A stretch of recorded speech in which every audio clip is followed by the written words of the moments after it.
All right, everybody, here we are. Greg Harrelson here with my good friend partner Abe Safa, and we just want to go live on Real Estate Sales Solutions and just try to provide as much value as we can to real estate agents. And you know what's interesting, Abe? I don't know about you, but you know the more conversations that I have about listings or just about around the real estate business in general, the more that conversations I have, the stronger I get myself, because you and I are going to have a conversation today. I'm willing to bet that at some point one of us is going to drop some sort of script, or we may role play a little bit. And every single time we do that, we're actually practicing ourselves getting better and better and better.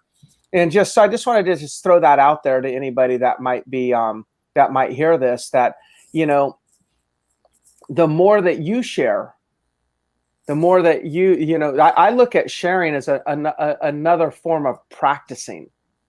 So sometimes people say, Greg, why do you do this? Well, you know what? It's another form of practicing myself to get better and better, so I don't get complacent, in my own business. But we're going to talk about today, what was the exact, it was competing for listings, winning listings, basically, in today's competitive market. What's the first thing that comes to your mind when you just see the title? No, I'm not looking for strategy or tactic, but what's on your mind with just from that title? Yeah, let me back up a second, because you said something in the introduction that's really important, because I think a lot of people don't know that about us when we have these calls. So yeah, you would think if you're going to watch these calls that, okay, we're showing up and we've got 3 bullet points, 5 bullet points. This is exactly what we're talking about. We're on the same page. We practiced it. These are more like brainstorming sessions. Yes. Like, I'm sure you've given it some thought. Maybe you made a list, maybe you didn't. Maybe I made a list, maybe not. Sometimes we do, sometimes we don't. But it's not like scripted. So a lot of times it is just kind of masterminding on here live. So yes, like you said, we do all of a sudden, like, you'll say something like, man, that's a great idea. And you'll see me taking notes. Yeah. Or vice versa. So yeah, I mean, you guys out there, jump in, contribute. If you've got a comment, if you've got a suggestion, you've got something that you're doing that's working really well, the whole group is just going to benefit from it. And we might get something that we like as well. So yeah, definitely, sharing and talking about what's working is huge. Yeah. And I am monitoring the Facebook page. So if anybody has a question, drop it in the comment section and I will address it live right here, right now.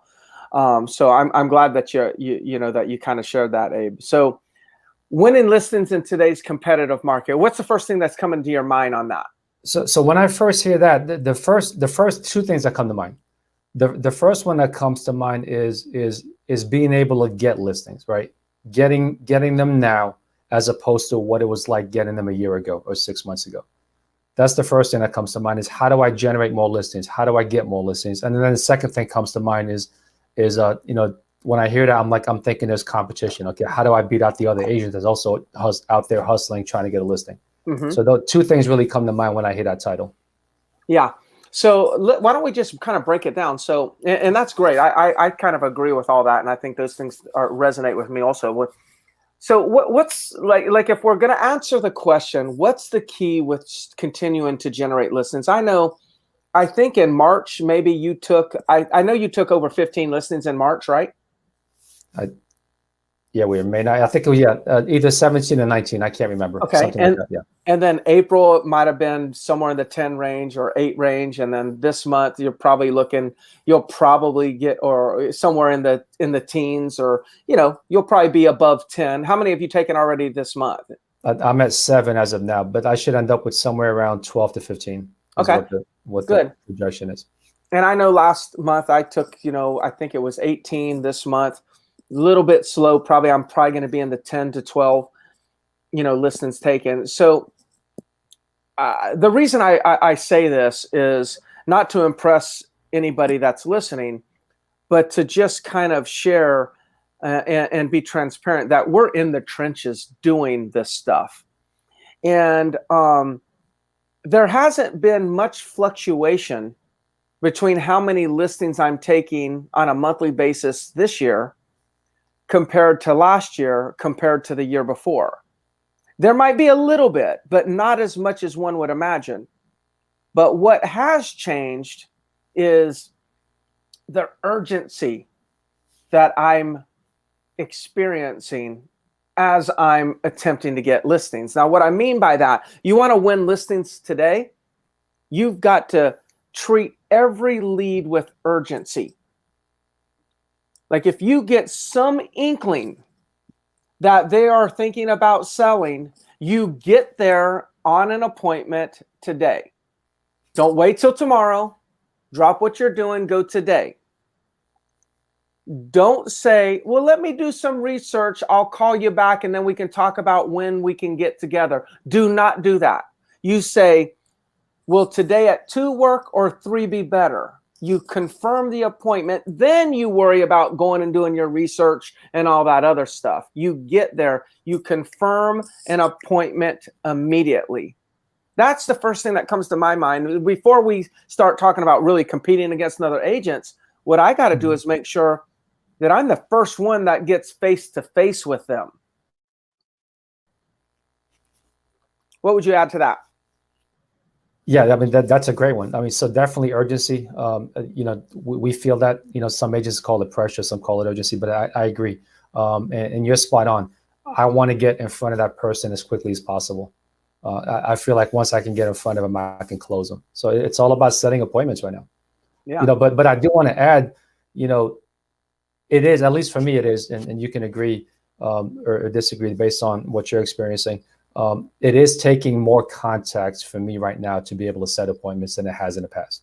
Mm-hmm. Okay. But it's very doable, right? So I just got to turn up the dial a little bit, make a few more contacts, and the listings are still coming. The appointments are coming. It's all out there. There's as much business out there as you want. Yeah. The business is there. And we said this in Real Geeks Mastermind Facebook page yesterday. The listings are there. Like if listings weren't there to be gotten, then we wouldn't be seeing the number of sales that we're seeing. Like for every sale, there's a buyer and there's a seller. So we're seeing record sales across the country, which has to mean there's record buyers and there's record sellers. So there's more listings that'll sell in 2021 than likely sold in 2020 or 2019. There's likely to be more listings, but everyone says, oh my gosh, there's no listings. There's a difference in there's no listing inventory on the market available and there's nobody listing. Those two things are totally different. So the key is acknowledging that the volume of listings is available is actually increased. The competitiveness, the competition to win those listings has also increased. And Abe, you brought up the number of agents going after those listings has increased. So what has not shifted is the number of listings coming on the market's not necessarily going down. What has shifted is it's just a little bit more competitive to get that listing. But when you do, it's a goner. It's a goner. So I think another thing with winning listings in today's competitive market, do not try to convince yourself that no one's listing.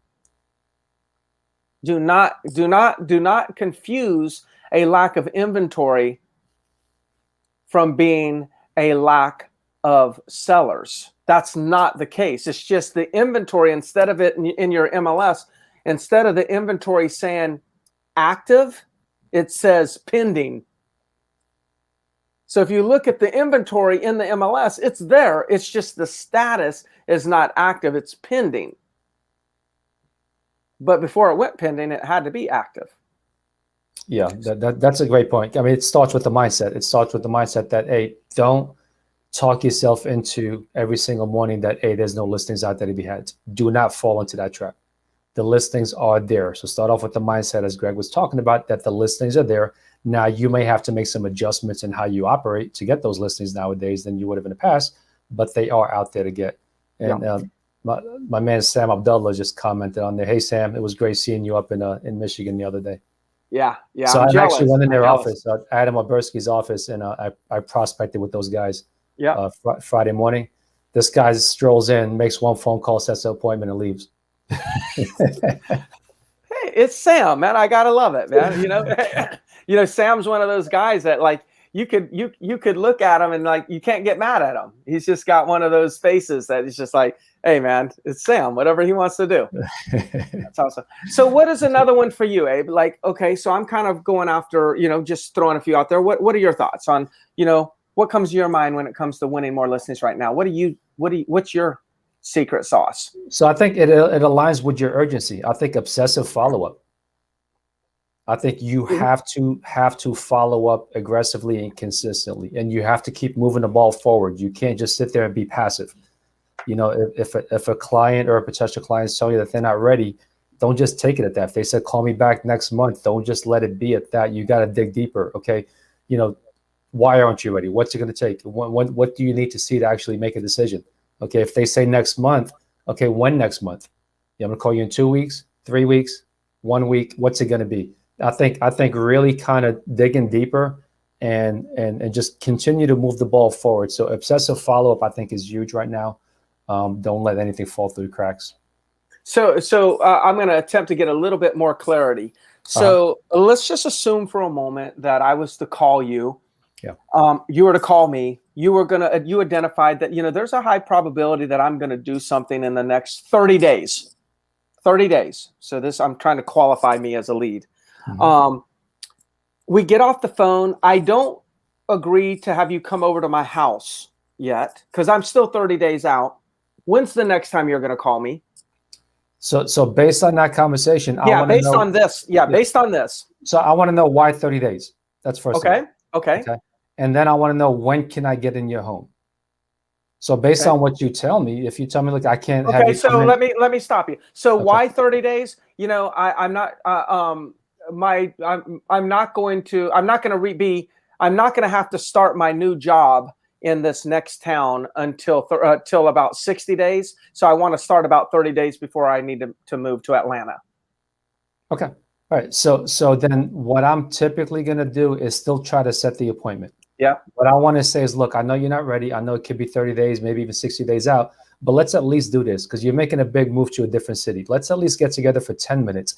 What I'd like to do is do some extensive research. I already know the area really well, but I want to do some extensive research, come over, meet you, shake your hand, and just go over these numbers. And then what I'd like to do is, while we're doing that, I want to show you what you can get right now in this market as far as price, how long it's going to take to sell, which is going to be extremely important to you, and then just show you that information. So what's your schedule look like? I mean, does this week sound good or next week? And then at least just set the appointment. Yeah. So I give you that appointment. But what I want to know is why are you doing that? Like, what are you looking to accomplish? I want to get in their home. I want to shake their hand. I want to meet them face to face. I feel like if I do that, I've got the listing, whether it's going to be that day and it's post-dated, which is what I'm going to try to do. Once I'm in there, we're going to talk about the numbers. I'm going to try to get a post-dated listing. If he's not open or she's not open to that, then I feel like I've got a 90% probability that it's going to happen, when they are ready. Yeah. By me getting in the door. Yeah. Because keep in mind, if I'm just calling and he's just deflecting it and I'm just calling in next week, look, there's probably other agents calling too. Right. So I'm not going to play that game. I don't want to be just one of 4 or 5 that are just calling, and then whoever happens to get lucky and get in the door that day gets the deal. Right. So I'm pushing hard to just get in the door. I don't care if they don't sign today. I'll even tell them sometimes, look, I mean, there's no pressure. I'm not even going to bring any listing paperwork. I just want to meet you, get a good look at the house, good look at the house, share some numbers with you, and then even go back and start looking for some buyers for you. Because the more time I have to actually fish out some buyers, the more probability that I get you the highest price possible. So I mean, so I'm saying things like that just to be able to get in the door. Yeah. So I'm going to add something to this, and that is so more from a psychological side. One of the things that's happening, and I want everyone to understand, is when Abe uses this strategy, and I will follow that same strategy all day long. Anybody that's even remotely thinking about selling, no matter what their time frame is, unless it's outside of a year, I guess that would be a little bit too far. But if it's probably within the next couple of months, I want to go meet with them. 2 things I'm looking to accomplish here. Number one, I'm looking to establish a deeper level of rapport.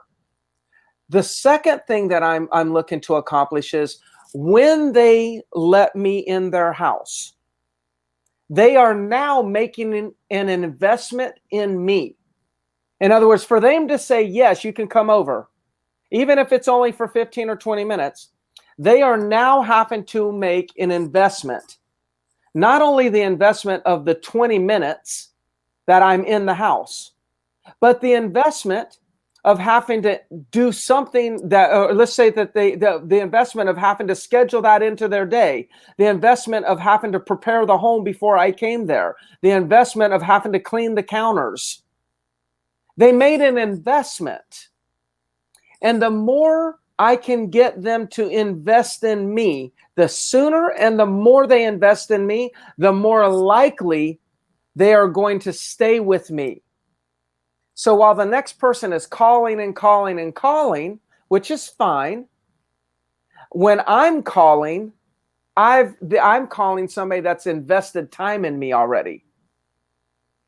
And the likelihood that I'm going to be the first person back in to get that listing is going to be highly likely. Now, Agnes is saying in the comments here, you know, what if the property is rented or sellers are interstate? Meaning, I'm listening to this as if it's an absentee owner type of property, non-owner occupied. It would be the same scenario, Agnes, but I would say it like this, where Abe says, hey, let me just come over, take a look at the property. And he gave all kinds of valuable reasons why they should let him look at it. I would say to somebody that I'm not going to look at the property or be able to meet them face to face because they're in another state. I'd say, you know, Agnes, I tell you what, I understand it might be 30 days out before you do anything, but here's what I'm going to do. I'm going to go ahead and do some good research and give you a call back. Again, I know that you're still out, but I'm going to go ahead and start giving you some information as to where the market stands right now, so you can start to understand what to expect whenever you decide it's time to move this property forward. At the same token, it's likely that I'm going to be in the area in the next day or so. If I'm in the area, I'll just take a quick little swing by the house, take a look at the outside. I won't stop in, won't enter, interrupt your tenant, or won't alert them of anything. But if I'm in there, I'll just go ahead and look at the curb appeal. And then I'm just going to give you a call back in hopes that this information could be helpful.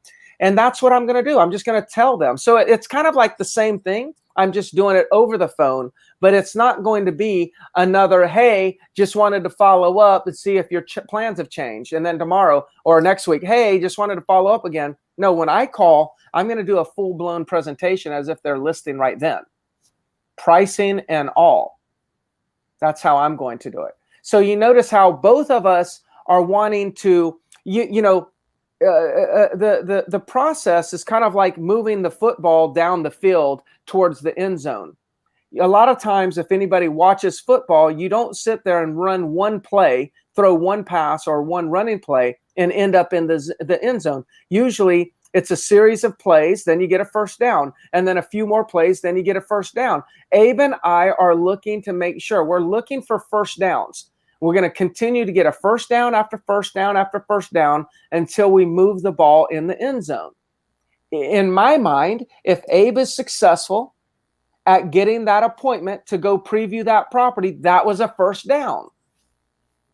Then Abe's going to leave there, assume he doesn't get the listing. He's going to call them in the next couple of days, thank them for the time, maybe share a little bit more information. Maybe in that call, he only moves it 2 or 3 yards. And then he's going to do that, but then he's going to say, hey, let me come back over and let's talk about the numbers. Boom, now he got another first down. We're constantly moving the ball forward. We do not waste plays. Do not waste opportunities to advance the ball. And by the way, going back to football, I don't know why I'm thinking about football so much today, but going back to football, if you actually, there's a clock. If you don't run a play, the clock runs out, and they call that a delay a game. You get penalized and have to go backwards. So that clock running out is kind of like when you've got a lead and you're not following up in a certain amount of time, then you're going backwards. You get penalized by not moving the ball forward constantly. So let me share a story with you, Greg. Yesterday, I had an appointment. I knew in advance that this guy was not going to list yesterday. He's not ready to list. The man has cancer. It was pretty sad being there with him and talking to him. The guy broke down. He's going through some treatment. So depending on how the treatment, advances or progresses or helps or doesn't help, he'll make a decision in the next 2 to 3 months. Okay, but I knew that in advance. But he wanted to know what his home was worth. So I still went on the appointment, met with the guy. We talked. We went over pricing. Everything was good. We talked about his treatment. Really connected with the guy. And then, I hand him a card as I'm about to leave, and he takes the card. And he kind of taps it a couple of times on his chair. He's like, thank you so much for coming over. I know I told you I wasn't ready to sell, but you just made my life a whole lot easier, because when it's time to make that decision, this is one less thing to worry about. I already know what agent I'm going to go with. So it's something that we don't have to think about when the decision's made. Yeah. So it's things like that. That's moving the ball forward, right? That's taking 20 minutes and first actually down. going, First down. Yeah, that's it. So now the only reason that somebody would not do that, if someone isn't listening right away, is number one, if you're too busy, if you got so many come list me now appointments that you just don't have time to go. Or number two, you've got a crappy follow-up system where if you actually go invest time with these people and meet with them, that you don't have the infrastructure in place to be able to follow up with them effectively when the time is ready, when the time is right to make a sale. So that would be the only two reasons I could think of that you wouldn't want to invest that time in people. Mm-hmm. Yeah. And really, in both of those scenarios, you need to correct those scenarios, right? No question. Yeah. You need to really focus on that and connect. And again, this guy made a lot of it. And I want to just share this gentleman who allowed you to come over with cancer. He made an investment in you. Not only did he make an investment by giving you time, he opened up personally and told you a lot about what he was going through with the cancer. That's an emotional investment. So the guy physically made an investment in time in Abe. He emotionally made an investment in Abe in the form of just opening up. It's really hard for another agent to come in and take that away from an agent that does what Abe did. Yeah. But it starts, It starts with that urgency. Yes. It starts with set the appointment and get in front of them. That's where it starts. Yes. I'm going to kind of advance it a little bit, and before we get off, because I want to make sure that we get a few more ideas here. But one of the things that I was thinking here is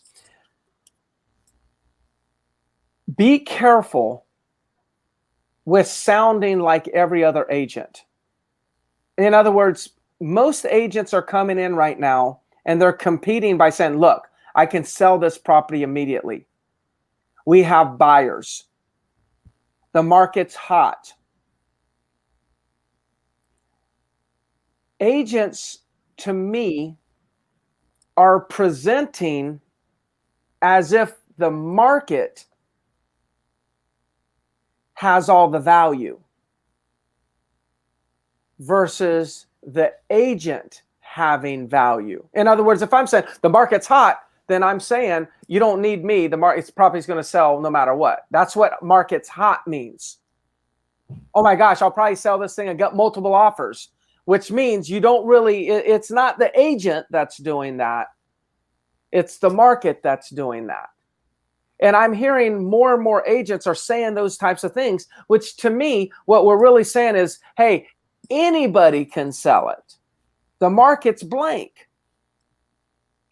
And as if we're thinking that that's a compelling reason for someone to hire us. It's not. If 4 agents, 3 agents, 2 agents are all saying the same thing, then and that the market is so great, then it's likely that they're just going to be looking for an agent that will do it at the cheapest price. Yeah. If you're getting people that's asking you to cut the commissions, the normal real estate agent right now is thinking, well, the market's so hot, that's why people are telling us to cut the commissions, because they know the market's the property's gonna sell on their own and other people are doing it. So that's why they're asking. No, I say that is wrong. The reason why they're asking an agent to cut the commission is because they don't perceive that that agent is bringing any more value than the last agent that they talked to. If somebody's asking you to cut the commission, it's because they don't see any value, enough value to justify them paying anything more. Now, here's an example. A lot of times you talk to somebody and the first thing that they say is, well, what's your commission? And you haven't even talked to them yet. Well, what's your commission? Well, and that's fair. That's fine that they ask that. But the reason why they ask that is because they haven't heard your value yet. Like if I was to say, if, you know, this is absurd, but just to give a crazy example, somebody says, well, what's your commission real quick? And I say, well, it depends. Do you want it 1 million for your property or 1.5 for your property? Well, I want as much as I can get. Okay, well, let's talk about that. And then we'll talk about my commission and the strategy of how I'm going to get you there. Like, in other words, if somebody said, I will pay you X amount of commission if you get me 1 million or X more if you can get me 1.5, but we haven't even had a conversation yet, then even if I tell them my commission up front, it's not going to have any meaning. When people say, well, what's your commission? Here's what they're really saying. All of you agents do the same thing, so I'm just looking for the cheapest deal. Don't fall into that. Don't believe that that's how the consumer really is, that they're just looking for the cheapest opportunity. They're not looking for the cheapest opportunity. They're looking for the best value. The reason why they present it to us as if they're looking for the cheapest opportunity is because the agents that they're talking to have not demonstrated any unique value. So let me wrap this up and say how to compete. Make sure that your value is well beyond, I can sell it fast, the market's hot. It's got to be beyond that. Yeah, don't be a widget. Don't be a widget. That's a good one. Yeah, I say, like, the people value different. Like, you're different doesn't have to mean, it doesn't have to be like extraordinary. People actually value different. And so many agents are coming in, well, we have buyers, market's hot. As soon as it goes on the market, probably get multiple showings, and it may go over full price. Like that's the listing presentation. And then they just start talking about price. Don't shortcut this conversation. What is your unique value proposition, and present it? What is your, like, so for instance, somebody said to me the other day, well, I got an agent that will do it for this. Why should I hire you? You're going to charge me more. Why should I hire you? And basically, why should I hire you if you're both going to do the same thing? That's kind of like the thought, right? So then what I asked in return is, oh, wow, okay, we're both going to do the same thing. Can you explain to me what that person was going to do? And then as soon as I said that, they're like, well, they're going to put it in MLS, and they're going to put it on Zillow, and they're going to do this, and they're going to do an open house flyer and whatnot, like all basic stuff. And I said, wow, if that's all the person's going to do, I'm surprised you're even willing to pay that much commission. You know, but I think if you'll allow me, I want to share with you actually the things that I do that are different than that. All those things are pretty much basic. I do all those, but let me share with you a few things that I do different. Now, all of a sudden, the person's listening, and they're seeing that I've differentiated myself from the other person. Now I get the listing.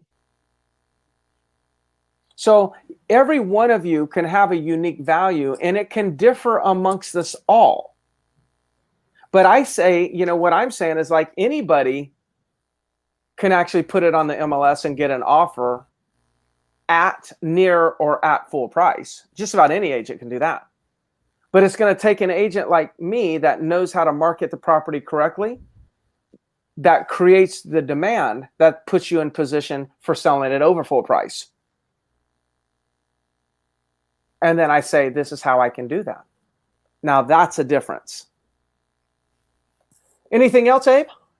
Well, that was a great point. So, I mean, yeah, go ahead.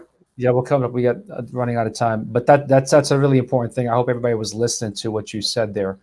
You know, so if they do say that I've got someone that could do it for X percent, um, I mean, you need to ask them what exactly are they doing for that X percent. I Yes. think that's huge. You've got to be able to know. Just don't get into right away into the battle of well, they're not going to do this and they're not going to do that. Just ask them what are they going to do, and let them explain to you what they think that they're going to do, and then they're going to realize how little it is, right? Instead of you trying to instantly jump on them and talk about what that agent's not going to do. So I Yeah. think that's an important task. Yeah. So So Agnes wanted to ask you real quick, what did you mean by widget? Don't be a widget. okay, so widgets they're all the same, right? So as Greg was talking about, you know, don't just go in there and say, oh, we've got buyers, oh, we're going to sell it quickly, because guess what? The second agent said the same thing, the third agent said the same thing, the fourth agent said the same thing. So as a seller, if I hear 4 different agents say the same exact thing, then that's what I'm thinking is they're all widgets. So they all have the same value, they all provide the same service. Then at that point, what's left? Let me go with the cheapest. Mm-hmm. So don't be a widget. Don't sound like everybody else. Okay, what is your value? Why do they need you? Is what it comes down to. Why should they hire you? Why do they need you? Mm-hmm. Right, like Greg said, if the market's that hot, well, they could just settle on their own or just pick the cheapest agent. So you've got to be clear on why it is that they need you and not the next agent. Yeah, differentiate yourself.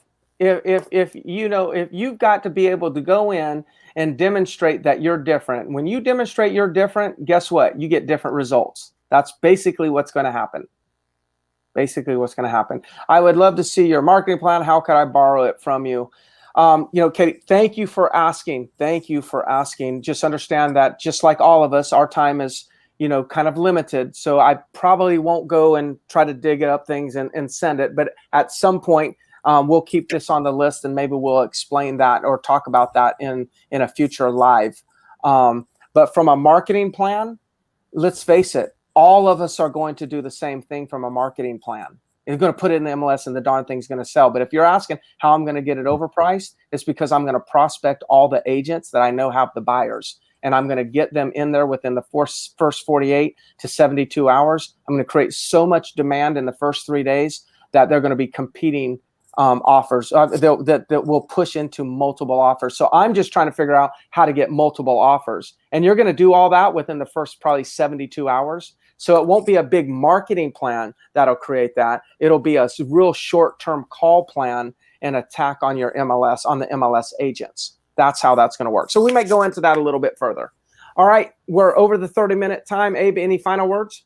No, I mean, start off more contact, definitely more urgency, set the appointment, get in front of them, and have a good follow-up process in place where you can actually nurture these people, whether they're selling now, whether they're selling 11 months from now. Yeah. The number one thing that I would say you should take away is do not allow too much time to go by before you get face-to-face. Do not allow, because somebody else is going to come in and snag that listing really, really, really fast. Interception. Really fast. If we're going to talk football still, yeah. We call it an interception. That is exactly right. Okay, Abe, thank you so much. Hey, yeah. and by the way, we are doing this every week. Okay, we are doing this every week at the same time, which is 11:30 Eastern time, live on this channel.